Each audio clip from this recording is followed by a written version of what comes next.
नमस्कार, 4 TV news देख रहे हैं आप। मेरे यानी अक्षिता रावत के साथ। चलिए सबसे पहले नजर डालते हैं अभी तक की कुछ सुर्खियों पर। मुजफ्फरनगर में पुलिस का ऑपरेशन क्लीन जारी। मुठभेड़ में 11 अपराधों का आरोपी बदमाश हुआ गिरफ्तार। अलीगढ़ में एएमयू के कश्मीरी छात्रों ने रजौरी त्रासदी पर निकाला कैंडल मार्च। टिहरी गढ़वाल में सड़क सुरक्षा जागरूकता के लिए पुलिस ने निकाली बाइक रैली। तो वहीं देहरादून में पीएम मोदी ने उत्तराखंड की शीतकालीन यात्रा को दी नई पहचान। राष्ट्रीय खेलों का किया उद्घाटन। कश्मीर के पुलवामा में नई पुलिस चौकी का उद्घाटन। सुरक्षा व्यवस्था होगी और मजबूत। चलिए अब देखते हैं खबरें विस्तार से। पहली खबर प्रयागराज से है, जहां महाकुंभ हादसे पर डीआईजी वैभव कृष्ण और आईएएस विजय किरण आनंद ने की प्रेस कॉन्फ्रेंस। आपको बताते चले कि भगदड़ में अब तक 30 लोगों की मौत हो गई है, जिसमें से सिर्फ 25 लोगों की ही पहचान हो पाई है और भगदड़ के कारण अभी भी जांच जारी है। देखिए, आज महाकुंभ प्रयागराज में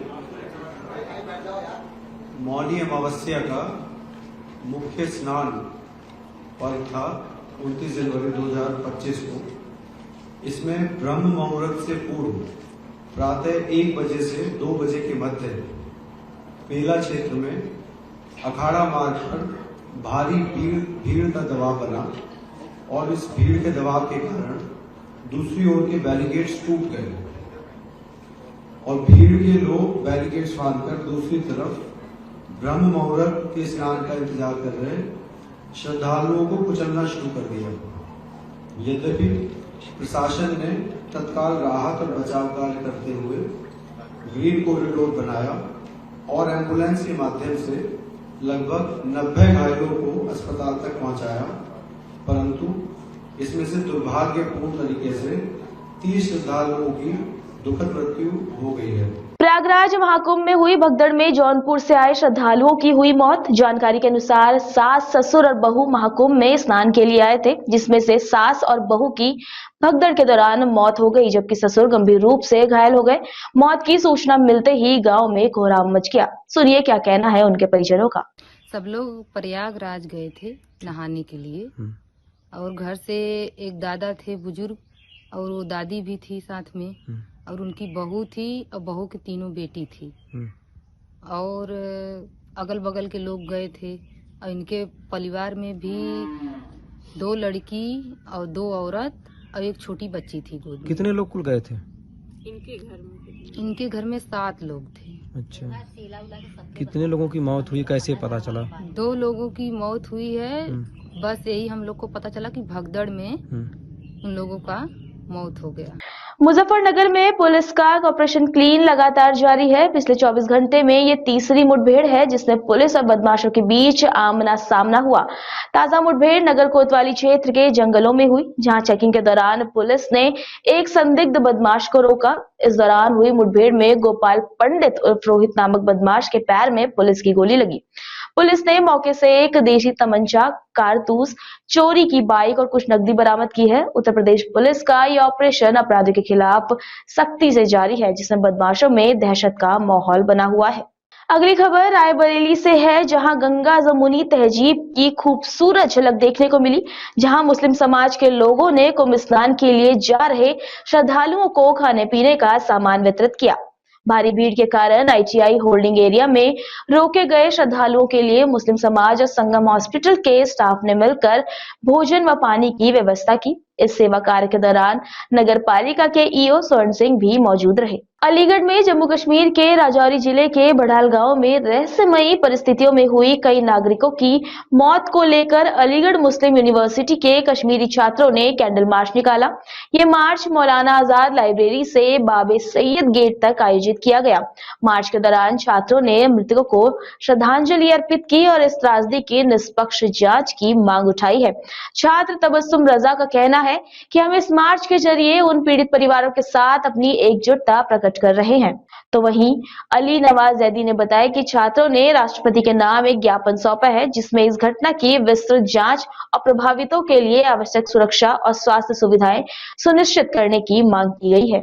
वहीं झांसी में तेज रफ्तार एक बार फिर जानलेवा साबित हुई। जी हां, बरुआ सागर थाना क्षेत्र के झांसी खजुराहो राष्ट्रीय राजमार्ग पर संकरी पुलिया के पास कार और ट्रक के बीच भीषण टक्कर हो गई। हादसे में 2 लोगों की दर्दनाक मौत हो गई। प्रत्यक्षदर्शियों के अनुसार तेज रफ्तार कार अनियंत्रित होकर डिवाइडर तोड़ते हुए विपरीत दिशा से आ रहे ट्रक से टकरा गई और फिर खाई में जा गिरी। सूचना मिलते ही पुलिस मौके पर पहुंची और राहगीरों की मदद से कार में फंसे हुए लोगों को बाहर निकाला। घायलों को झांसी मेडिकल कॉलेज ले जाया गया, जहां डॉक्टरों ने उन्हें मृत घोषित कर दिया।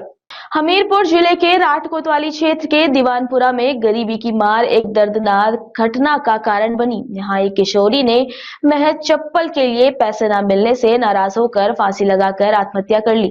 घटना की सूचना मिलते ही पुलिस मौके पर पहुंची और शव को फंदे से उतारकर पोस्टमार्टम के लिए भेज दिया।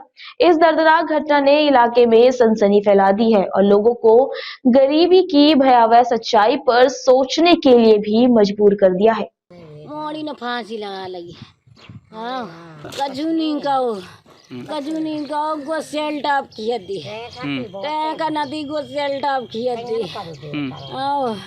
मैं बोली कि चप्पल बिट्टा काल लेवा दो, पैसा नहीं है। मैं लगे कई चप्पल लेवा दो, मैंने पैसा नहीं है, काल लेवा दो। ब्याह हुआ गो कलश करने पीतर को नंद भाई को यार रोज चौक पे जात काम नहीं लगा भागे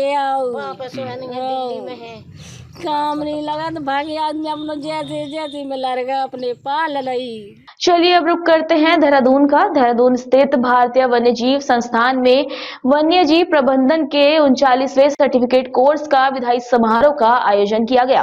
कार्यक्रम में उत्तराखंड के राज्यपाल retired lieutenant general Gurmeet Singh ने बतौर मुख्य अतिथि शिरकत की। इस दौरान उन्होंने वन्यजीव प्रबंधन में 39वें प्रमाण पत्र पाठ्यक्रम के अधिकारी प्रशिक्षुओं को सम्मानित भी किया और साथ ही विशिष्ट स्मृति चिन्ह स्टोर का उद्घाटन किया, जिसमें वन्यजीव थीम वाले उत्पाद और स्मृति चिन्ह भी उपलब्ध है।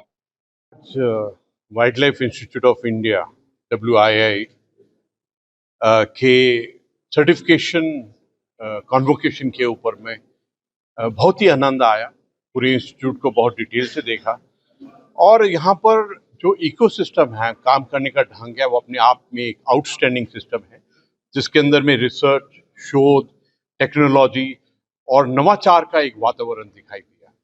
आज हमने बहुत डिटेल से देखा कि फोरेंसिक जो कैपेबिलिटीज है, जो लेबोरेटरी है, उसका क्या स्टैंडर्ड है। मुझे ऐसा लगता है कि इस संस्था ने फोरेंसिक कैपेबिलिटी, टेक्नोलॉजी और क्वालिटी एनहांसमेंट के ऊपर में बहुत कार्य किया है। अगली खबर टिहरी गढ़वाल से है, जहां जनपद टिहरी गढ़वाल के क्षेत्र कीर्तिनगर में वरिष्ठ पुलिस अधीक्षक टिहरी आयुष अग्रवाल के निर्देश पर तथा क्षेत्राधिकारी नरेंद्र नगर के पर्यवेक्षण में कोतवाली पुलिस ने कीर्तिनगर पुराना पुल से मुख्य बाजार होते हुए मलेथा चौराहा तक बाइक रैली निकालकर जन जागरूकता अभियान के तहत लोगों को यातायात नियमों की जानकारी साझा की। सीओ कीर्तिनगर सुरेंद्र भंडारी और कोतवाली कीर्तिनगर में तैनात प्रभारी निरीक्षक देवराज शर्मा ने सड़क सुरक्षा से जुड़े नियमों, दोपहिया वाहन चालकों से हेलमेट है जरूरी, हेलमेट पहनने का भी आग्रह किया। उन्होंने वाहन चालकों से नियमित गति में वाहन चलाने तथा वाहन क्षमता से अधिक सवारी न बिठाने के भी सख्त निर्देश दिए। वरिष्ठ पुलिस अधीक्षक महोदय टिहरी गढ़वाल के निर्देश में आज थाना कीर्तिनगर द्वारा सड़क सुरक्षा सप्ताह जन जागरूकता अभियान के तहत बाइक रैली निकाली गई, जिसमें आमजन को यातायात के नियमों का पालन करने हेतु जागरूक किया गया और उनको नियमों से अवगत कराया गया। प्रधानमंत्री नरेंद्र मोदी ने उत्तराखंड में शीतकालीन यात्रा को बढ़ावा देने और 38वें राष्ट्रीय खेलों के उद्घाटन के दौरान राज्य के विकास और पर्यटन को नई दिशा देने की वकालत की। पीएम मोदी ने कहा कि उत्तराखंड उनका दूसरा घर है। यह सर्दियों में यहाँ की शीतकालीन यात्रा का हिस्सा बनने की इच्छा रखते हैं। नेशनल गेम्स के शुभारंभ के दौरान प्रधानमंत्री मोदी ने शीतकालीन यात्रा की ब्रांडिंग करते हुए इसे उत्तराखंड की अर्थव्यवस्था के लिए महत्वपूर्ण बताया। उन्होंने कहा, उत्तराखंड में शीतकालीन यात्रा को बढ़ावा देकर इसे एक स्थायी पर्यटन केंद्र के रूप में स्थापित किया जा सकता है। वहीं संभावना जताई जा रही है कि फरवरी माह में शीतकालीन यात्रा के लिए प्रधानमंत्री मोदी एक बार फिर से उत्तराखंड आ सकते हैं। देखिए, माननीय प्रधानमंत्री जी का जिस प्रकार से केदारनाथ के प्रति, जिस प्रकार से बद्रीनाथ के प्रति, जिस प्रकार से माँ गंगा से, जिस प्रकार से उत्तराखंड की इस देवभूमि से लगाव है, उन्होंने कल अपने भाषण में भी कहा है कि उत्तराखंड उनका दूसरा घर है। निश्चित रूप से इससे उनके प्रेम जो उत्तराखंड के प्रति है वो छलकता है और वे लगातार, हो सकता है देश के पहले ऐसे प्रधानमंत्री होंगे जो देवभूमि में कई बार जो है विभिन्न रूप में जो है उत्तराखंड से जुड़ते रहे हैं। अब की बार शीतकालीन यात्रा के लिए माननीय प्रधानमंत्री जी ने अपने उद्बोधन में कहा है। तो हम यही उम्मीद करते हैं कि माननीय प्रधानमंत्री जी शीतकालीन यात्रा के लिए हम सबको प्रेरित करने के लिए निश्चित रूप से उत्तराखंड इस देवभूमि में पदार्पण करेंगे। और निश्चित रूप से जो माननीय मुख्यमंत्री जी के द्वारा एक इनिशिएटिव लिया गया है कि शीतकालीन यात्रा को बढ़ावा मिलना चाहिए, माननीय प्रधानमंत्री जी के आगमन के बाद से मुझे उसमें यही दिखता है कि हमारी शीतकालीन यात्रा भी हमारी जैसे और अन्य यात्राएं केदारनाथ बद्रीनाथ की यात्राएं चलती है उसी तरीके से यात्रा भी फिर से एक गति पकड़ेगी। खबर दक्षिण कश्मीर से है, जहां डीआईजी जावेद इकबाल मट्टो ने पुलवामा के बागे संगरवानी में एक नई पुलिस चौकी का उद्घाटन किया है। ये पहल सुरक्षा को मजबूत करने और स्थानीय लोगों तक कानून व्यवस्था की सुविधाएं पहुंचाने के लिए की गई है। इस मौके पर डीआईजी जावेद इकबाल मट्टो ने कहा कि यह पुलिस चौकी न केवल कानून व्यवस्था को मजबूत करेगी बल्कि आम लोगों की शिकायतों का तुरंत समाधान भी सुनिश्चित करेगी। उन्होंने समाज में शांति और सुरक्षा बनाए रखने के लिए पुलिस और जनता के बीच बेहतर संवाद की आवश्यकता पर भी जोर दिया। बिल्कुल, देखिए, जहाँ तक ये संगरवनी का एरिया का सवाल है, एक फार फ्लंग एरिया है और यहाँ के लोगों की भी डिमांड और पुलिस की भी ये था कि ये फार फ्लंग एरिया को एड्रेस करना अगर है तो हमें यहाँ पे एक पुलिस पोस्ट का जो है कायम करना ज़रूरी है। तो एक प्रपोजल यहाँ से गया और पुलिस हेडक्वार्टर ने इसकी मंजूरी दी और यहाँ पे एक पुलिस पोस्ट का कायम जो है वो अमल में आया। आज इसको हमने फॉर्मली यहाँ पे एस्टेब्लिश किया। तो मुझे उम्मीद है कि ये जो है ये पुलिस पोस्ट जो है ये यहाँ के लोगों के लिए जो है वो आसाइश का जो है वो सबब बनेगी। हाँ, मैं चौधरी दानिश अली, एक ट्राइबल सोशल एक्टिविस्ट संगरवनी पुलवामा से, तहसील राजपुरा। देखें, हम आपको बताएं, बड़ी हमारी लॉन्ग पेंडिंग डिमांड थी, वो आज फाइनली फुलफिलिंग हो गई। वो पुलिस को लेके, पुलिस चौकी के लिए हमारी काफ़ी समय से डिमांड थी, क्योंकि ये फार फ्लंग एरिया है। मैं बताऊं, डिस्ट्रिक्ट हेडक्वार्टर से ये नियर अबाउट 28 किलोमीटर है और हमारा जो पुलिस स्टेशन राजपुरा है उससे भी ये 15-16 किलोमीटर है। तो हर टाइम पॉसिबल नहीं था कि हम पुलिस स्टेशन राजपुरा पहुंच पाएँ। तो उससे हम पहले बड़े खुश किस्मत हैं कि हमें बड़ी जल्दी हो गई और हमारे डीआईजी साहब का, एसएसपी मैम का बड़ा शुक्रिया कि उन्होंने जल्दी हमारी ये जितनी डिमांड थी उसको सुना और उसको फिलअप किया। अभी के लिए इतना ही। खबरों के लिए बने रहिए 4TV न्यूज के साथ। अब तक के लिए नमस्कार।